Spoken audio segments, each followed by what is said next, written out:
Good morning everyone. आज हम लोग मैं आनंद सर आप लोगों के बीच क्लास 12 बिहार बोर्ड के लिए बिलियन चैप्टर का कुछ इम्पॉर्टेंट क्वेश्चन बताने जा रहा हूं जो बहुत इम्पॉर्टेंट है।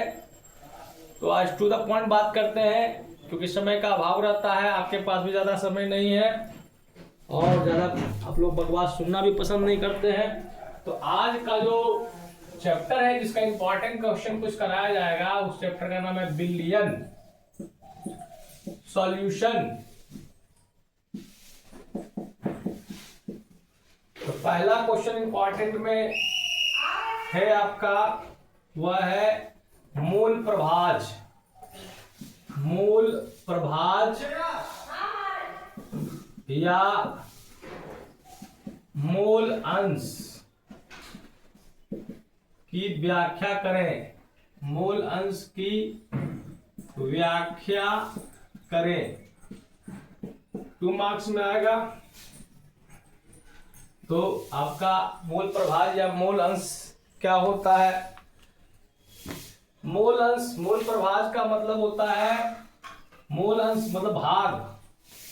इसका परिभाषा टू द पॉइंट बताना है, ज्यादा लोग नहीं बात करेंगे इधर उधर का। तो मूल प्रभाज का परिभाषा क्या होता है?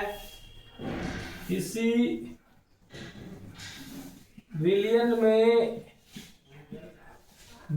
में उपस्थित किसी बिलियन में उपस्थित अवयव का मूल एवं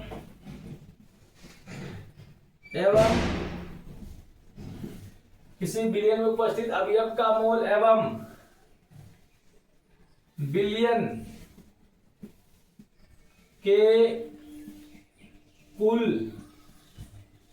मोलों के अनुपात को मूल अंश कहते हैं। मूल अंश कहते हैं। ओके, तो कोई बिलियन है, बिलियन में मेनली क्या होता है? विलय होता है। विलय के लिए मूल n1 मान लेते हैं, विलायक के लिए मान लेते हैं n2। विलय का मूल हो गया, विलय का मूल, ठीक है। और ये हो गया आपका विलायक का मूल, विलायक का मूल। अब बिलियन का मूल क्या हो जाएगा? बिलियन का मूल बराबर हो जाएगा विलय का मूल प्लस विलायक का मूल। बिलियन का मूल बराबर हो जाएगा n1 प्लस n2, है ना। मूल अंश को हम लोग x से सूचित करते हैं। मूल अंश को कैसे सूचित करते हैं? x से। तो x बराबर यानी मूल अंश बराबर, ठीक है, अवयव का मूल। अवयव का मूल मतलब जिसका निकालना है, अवयव का मूल, अवयव का मूल, अवयव का मूल बटे बिलियन का मूल, बिलियन का मूल। अंश कुल बिलियन के मूल में जितना अवयव का मूल। तो यहाँ पर अवयव क्या है? 2 अवयव है। आप विलय के टर्म में लिख सकते हैं विलय का मूल अंश बराबर विलय का मूल, विलय का मूल बाई क्या चीज? बिलियन का मूल। बिलियन का मूल क्या हो जाएगा? विलय प्लस विलायक का मूल। और विलायक सिमिलरली विलायक का मूल अंश बराबर क्या हो जाएगा? विलायक का मूल अंश बराबर हो जाएगा, विलायक का मूल अंश को x2 से मान लेते हैं, x2 विलायक का मूल अंश। विलायक जिसका मूल अंश निकालना है n2 बटे विलय प्लस विलायक। ओके, तो मूल अंश आपके एग्जाम में आएगा, तो याद रखिएगा मूल अंश का मतलब होता है मूल का भाग। बिलियन में 2 घटक मेनली होते हैं, विलय और विलायक। तो जिसका मूल अंश निकालना है, तो विलय का अगर मूल अंश निकालना है तो विलय का मूल बटे बिलियन का मूल। विलायक का मूल अंश निकालना है तो विलायक का मूल बटे बिलियन का मूल। ओके, तो किसी बिलियन में उपस्थित अवयव का मूल एवं बिलियन के कुल मोलों के अनुपात को मूल अंश कहते हैं। मूल अंश बराबर हो जाएगा, मूल अंश को x से सूचित करते हैं, x बराबर अवयव का मूल बटे बिलियन का मूल। है ना, विलय विलय के सापेक्ष में x1 लेंगे, विलय का मोल अंश बराबर विलय का मोल बटे विलय प्लस विलायक मतलब विलयन का मोल। ओके, मोल अंश का कोई इकाई नहीं होता है ना, 2 मार्क्स का अगर इतना ही लिखेंगे आपको मैं इसे बता देते हैं, मोल अंश का कोई इकाई नहीं होता है, क्योंकि क्या है, ये दो समान, इधर भी ऊपर भी नीचे भी मोल समान भौतिक राशि का अनुपात है, इसलिए इसके मोल अंश का कोई इकाई नहीं होता है। मोल अंशों का योगफल मान लेते हैं, विलय का मोल अंश प्लस विलायक का मोल अंशों का योगफल हमेशा कितना होता है, 1 होता है। क्या होता है, 1 होता है। ओके, तो मोल अंश हो गया आपका, मोल अंश, मोल फ्रैक्शन, मोल प्रभाज्य, किसी विलयन में उपस्थित अवयव का मोल एवं विलयन के कुल मोलों के अनुपात को मोल अंश कहते हैं। मोल अंश बराबर अवयव का मोल बटे विलयन का मोल। x1 बराबर, x1 क्या हो गया, विलय का मोल अंश, विलय का मोल अंश बराबर विलय का मोल बटे विलय प्लस विलायक मतलब विलयन का मोल। x2 बराबर क्या हो गया, n2 by n1 plus n2, दोनों का योगफल कितना होता है, 1 होता है, और मोल अंश की कोई इकाई नहीं होती है। नेक्स्ट क्वेश्चन जो है आपके एग्जाम में आता है विलयन चैप्टर से, मूलरता एवं मोललता में अंतर। मूलरता एवं मोललता में अंतर, ये सब जानना भी चाहिए या जानते होंगे आप लोग, आपके बिहार बोर्ड में आते हैं। तो मूलरता और ये है मोललता भी बोलते हैं, मोलैरिटी और ये हो गया मोलैलिटी। तो मूलरता और मोललता में क्या अंतर है, पहले तो इसका परिभाषा जानिए। नंबर ऑफ मोल्स मतलब कि 1 लीटर विलयन में प्रति लीटर विलयन में जितना मोल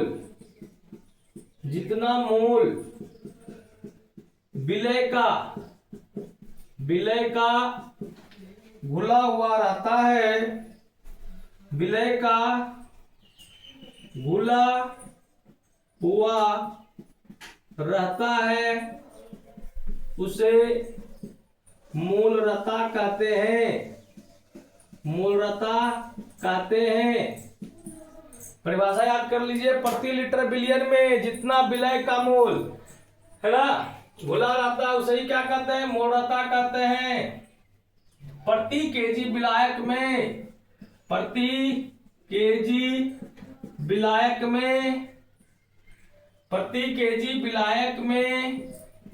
जितना मोल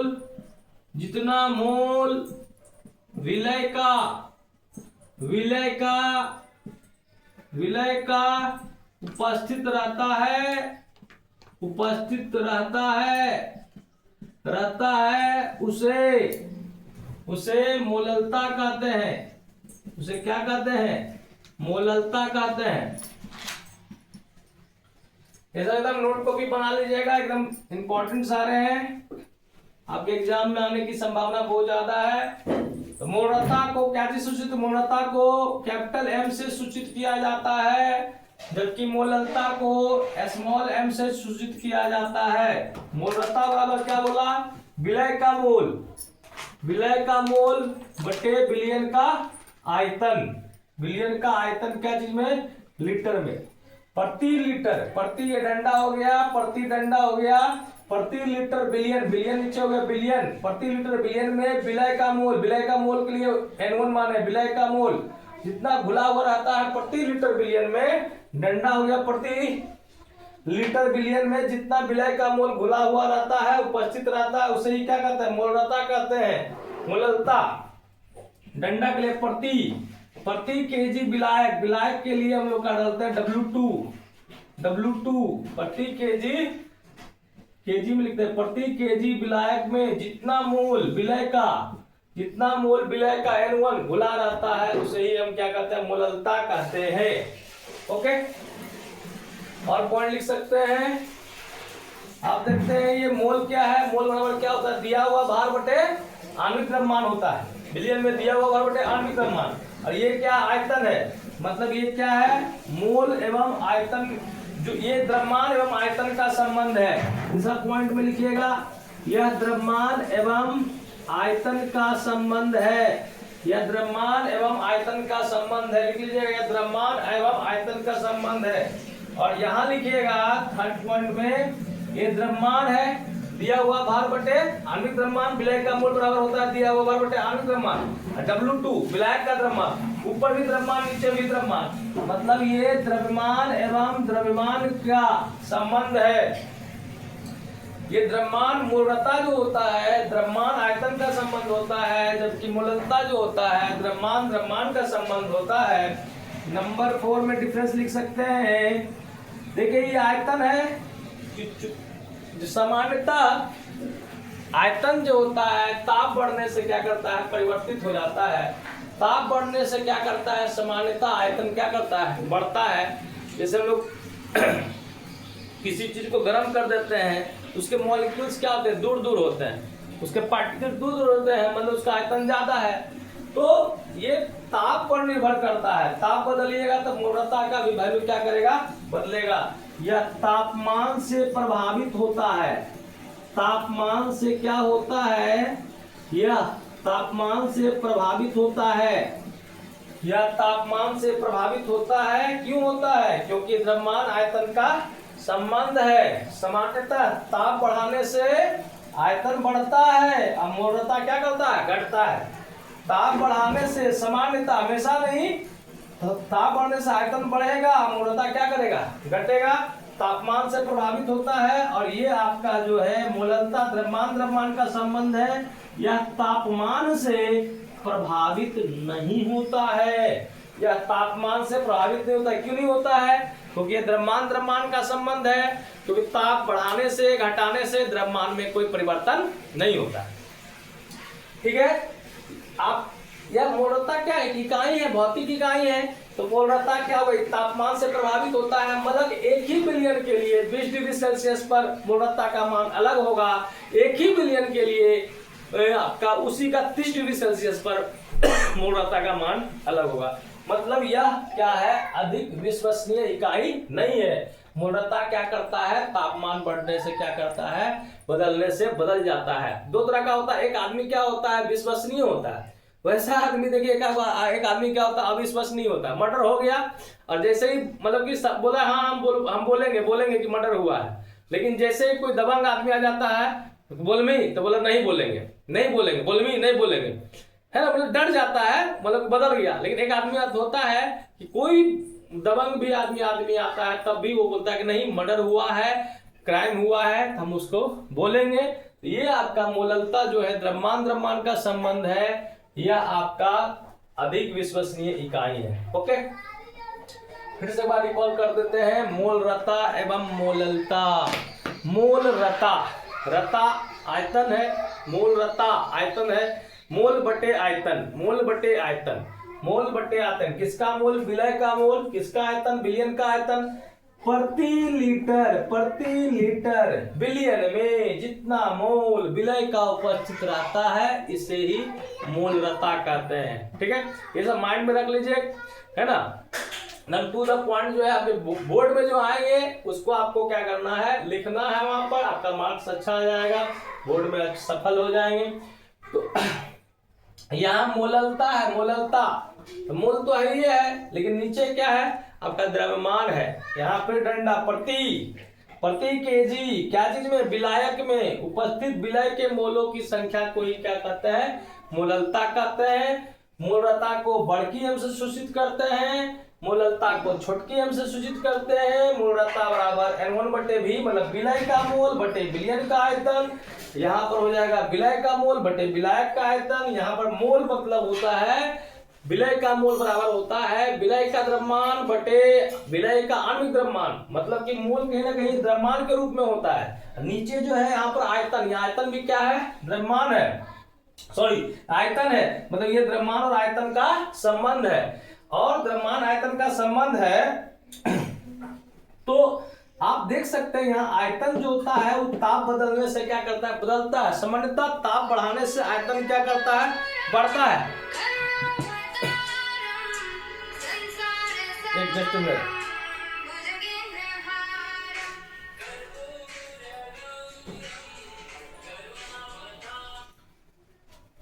आयतन की बात करते हैं हम लोग यहाँ। आयतन, द्रव्यमान तो ताप बदलने से नहीं बदलता है, लेकिन आयतन जो होता है ताप बदलने से सामान्यतः क्या करता है, ताप बढ़ाने से आयतन क्या करता है, बढ़ जाता है। आप देखते होंगे गर्म चीज का आयतन ज्यादा होता है ना।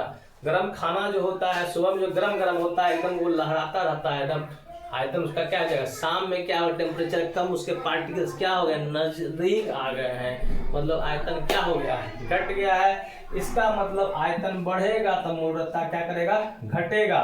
सामान्यतः, हमेशा नहीं। आयतन बढ़ेगा तो मूर्णता घटेगा। मूर्णता और आयतन के बीच कैसा संबंध हो गया, व्युत्क्रमानुपाती। लेकिन मोललता की बात करते हैं। मोललता छुटका है, लेकिन यह क्या है, ये किसके बीच संबंध है, द्रव्यमान के बीच का संबंध है। ओके, मतलब द्रव्यमान तापमान बदलने से नहीं बदलता है, मतलब तापमान से यह प्रभावित नहीं होता है। लेकिन यह क्या है, मूर्णता है, तापमान से प्रभावित होता है। अलग अलग तापमान पर मूर्णता का वैल्यू क्या होगा, एक ही बिलियन के लिए अलग अलग होगा, जबकि मोललता का वैल्यू जो हो जाएगा ताप 25 डिग्री पर भी वही होगा और 30 डिग्री पर भी वही होगा, क्योंकि यह द्रव्यमान का संबंध है। जब ये बदल जा रहा है, तापमान से प्रभावित हो रहा है, दबंग आदमी आने पर कह रहा है कि नहीं मर्डर नहीं हुआ है, क्राइम नहीं हुआ है, इसका मतलब ये आदमी जो है, ये मूर्णता जो है, यह विश्वसनीय इकाई नहीं है।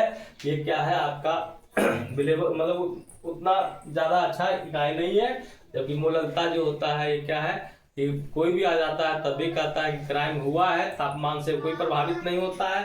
तो ये मेजर डिफरेंस हो गया आपके मूर्णता और मोललता के बीच। Okay, next question, important question देखते हैं।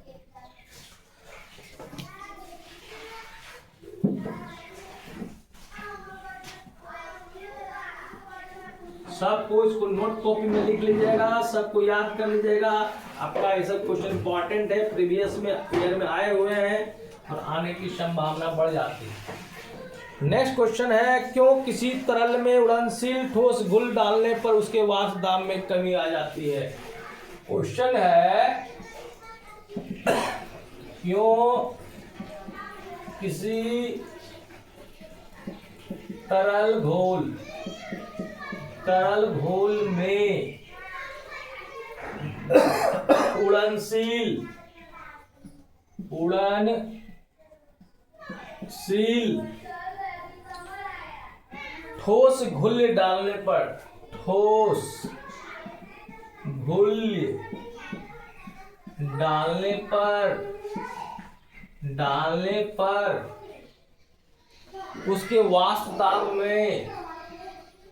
उसके वाष्प दाब में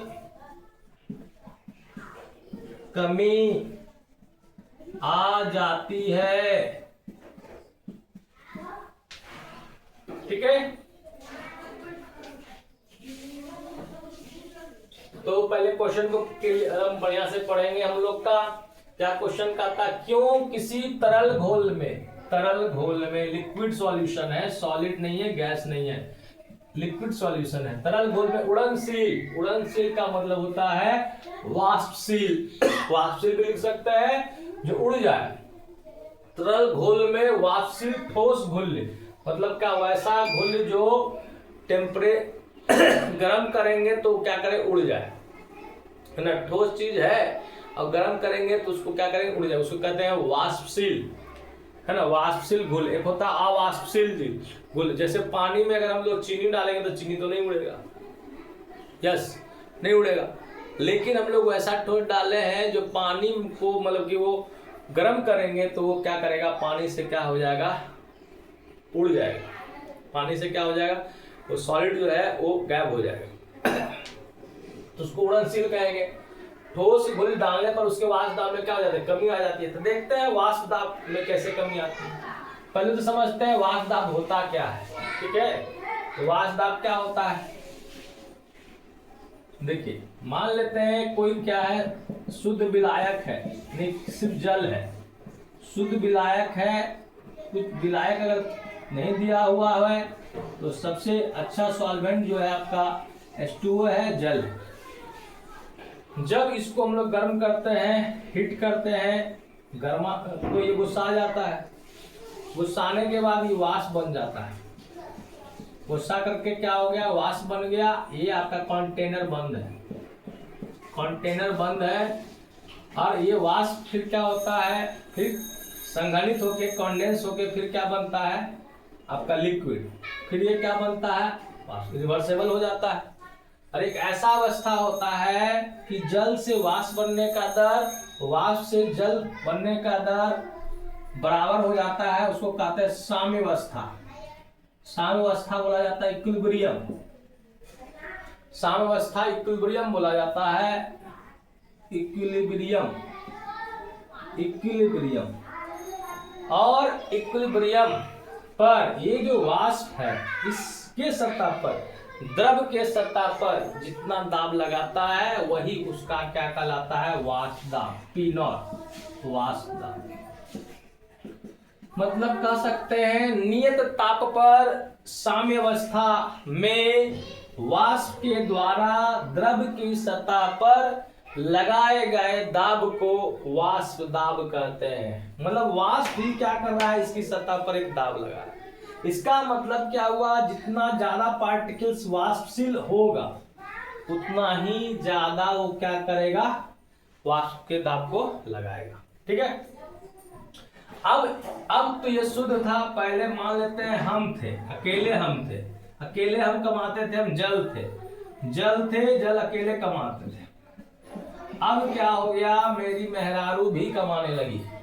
ठीक है, मेरी मेहरारू भी जो है बुल्लू वाली है, मेहरारू भी जो है क्या है, कमा रही है, बुल्लू वाली। अब यहाँ पर देखिए कंटेनर बंद है। अब यहाँ पर हिट कर दिया, ये विलयन हो गया, विलयन हो गया, क्योंकि इसमें क्या है, एक से ज्यादा घटक है। एक आपका विलय हो गया, एक विलायक हो गया। अब विलय जो है, विलय जो है वो भी उड़नशील है, उड़नशील विलय है, उड़नशील विलय है। और विलायक भी क्या है, उड़नशील है, उड़नशील, उड़नशील विलय भी और विलायक भी, दोनों भी। मतलब कि आप क्या कर रहे हैं, सर भी कमाने के लिए जा रहे हैं, मैडम भी कमाने के लिए जा रहे हैं। तो यहाँ पर क्या हो गए, उड़ के गर्म हुआ, यहाँ पर क्या आ गई, मैडम आ गई, ये वाष्प बन करके, यस। और यहाँ पर क्या हो गए, सर भी आ गए। अब क्या करेंगे, इक्विलिब्रियम आएगा। ये जो विलयन का वाष्प है, वाष्प क्या करेगा, फिर इधर विलयन बनेगा संगठित होकर। तो एक इक्विलिब्रियम पर, एट इक्विलिब्रियम, साम्यावस्था पर, इक्विलिब्रियम पर क्या होगा, नियत ताप पर, इक्विलिब्रियम पर, ये वाष्प तो ज्यादा बना ना पहले से, यहाँ पर क्या हो गया ज्यादा, इससे वाष्प यहाँ ज्यादा बनेगा। फिर इक्विलिब्रियम पर, नियत ताप पर, जो साम्यावस्था में विलयन का वाष्प जो दाब लगाएगा, उसमें द्रव की सतह पर, विलयन की सतह पर, उसे कहेंगे विलयन का वाष्प दाब, विलयन का वाष्प दाब, पी बोलते हैं, विलयन का वाष्प दाब, विलयन का वाष्प दाब, विलयन का क्या कहेंगे, वाष्प दाब कहेंगे, विलयन का क्या कहेंगे, वाष्प। ओके, अब तुम ये सोचो, पहले अकेले सर जा रहे थे कमाने के लिए, अब सर और मैडम दोनों उड़नशील है, दोनों वाष्पशील है, तो क्या होगा, ज्यादा कमाएंगे कि कम कमाएंगे, कम, समाज में ज्यादा दबाव लगाएंगे कि कम दबाव लगाएंगे, है ना जी महेश जी? हाँ ठीक है, आप समझ रहे हैं, महेश जी समझ रहे हैं कि यहाँ पर क्या है, वाष्प के कण ज्यादा है, ये वाष्प दाब क्या करेंगे, उड़नशील घुल डालने पर उसके वाष्प दाब में उड़नशील है, अउड़नशील होगा तब वाष्प दाब में कमेगा। ओह सॉरी, यहाँ पर अ छूट गया है, क्वेश्चन में होगा अउड़नशील, अउड़नशील। उड़नशील का आपका सिलेबस में है भी नहीं, तो इसको थोड़ा सा हम उसको फिर से एक्सप्लेनेशन कर देते हैं। यहाँ पर जो है आपका मैडम, अब यहाँ पर जो कर रहे थे उड़नशील, इसमें से विलय आपका क्या है, विलायक उड़नशील है, लेकिन आपका विलय जो है अउड़नशील है। अउड़नशील, अउड़नशील क्या है, विलय। मतलब जो मैडम है ब्लू वाली वो उड़नशील नहीं है। तो यहाँ पर सर आएंगे, सर ऊपर उड़ के आएंगे, उड़ के आएंगे। लेकिन मैडम क्या कर रही है, मैडम जो है वो तो अउड़नशील, इधर उधर मूव नहीं कर रही है। मैडम क्या कर रही है, ये जो विलय का जो अउड़नशील जो है, अवाष्पशील जो विलय है, वो विलायक के कण को क्या कर लेगा, ढक लेगा, आच्छादित कर देगा, कवर्ड कर देगा। अब मैडम क्या कर रही है कि ना जाइयो प्रदेश, मैडम कह रही है ना जाइयो प्रदेश। तो पहले तो अकेले था, अकेले बंडा देते हम निकल जाते थे दाएं दाएं कमाने के लिए। अब मैडम क्या है, हमारी अउड़नशील है, उड़ने वाली नहीं है। तो ये क्या कर रही है, हमको रोक रही है, हमको रोक रही है। तो रोक रही है तो क्या हो रहा है, वाष्प में कमी होगा। अब कह रही है मैडम कि ना जाइयो प्रदेश, ना जाइयो प्रदेश, फिर भी जाना है, कमाना है, ना जाइयो प्रदेश। तो हम कहते हैं कैसे हो तो टका से भेंट, कैसे हो तो टका से भेंट। कैसे होगा टका से भेंट, तो जबरदस्ती क्या करते हैं, निकलते हैं। तो कहीं ना कहीं यहाँ पर जो वाष्प के कण है, यहाँ पर जो वाष्प के कण है, यहाँ क्या है, ज्यादा है, यहाँ क्या है, कम है। इसका मतलब क्लियर नहीं हो गया कि इसके वाष्प यहाँ पर जो दाब लगाएगा साम्यावस्था पर, वाष्प के द्वारा जो विलयन पर जो दाब लगेगा वह क्या होगा, इससे क्या हो जाएगा, शुद्ध विलायक से क्या हो जाएगा, कम हो जाएगा। मतलब P अवाष्पशील विलयन का वाष्प दाब जो हो जाएगा, कम हो जाएगा, किससे, शुद्ध विलायक के वाष्प से। तो क्वेश्चन ही कह रहा है कि उसके क्यों किसी तरल घोल में अउड़नशील ठोस घुल डालने पर उसके वाष्प दाब में कमी आ जाती है। तो क्लियरली ये हो गया कि कमी आ जाती है। कह रहा है ऐसा क्यों होता है, ऐसा क्यों होता है, इसका यही आंसर हो जाएगा कि जब हम किसी तरल घोल में अउड़नशील ठोस घुल डालते हैं, तब अउड़नशील ठोस के कण क्या करते हैं, जो भी आपका उड़नशील विलायक है उसके कण को ढक लेता है, उसके कण को आच्छादित कर देता है, जिसके वाष्प क्या होता है, वाष्प जो होता है, वाष्प बनने में कमी आ जाती है और परिणाम स्वरूप वाष्प दाब क्या हो जाता है, घट जाता है। ओके,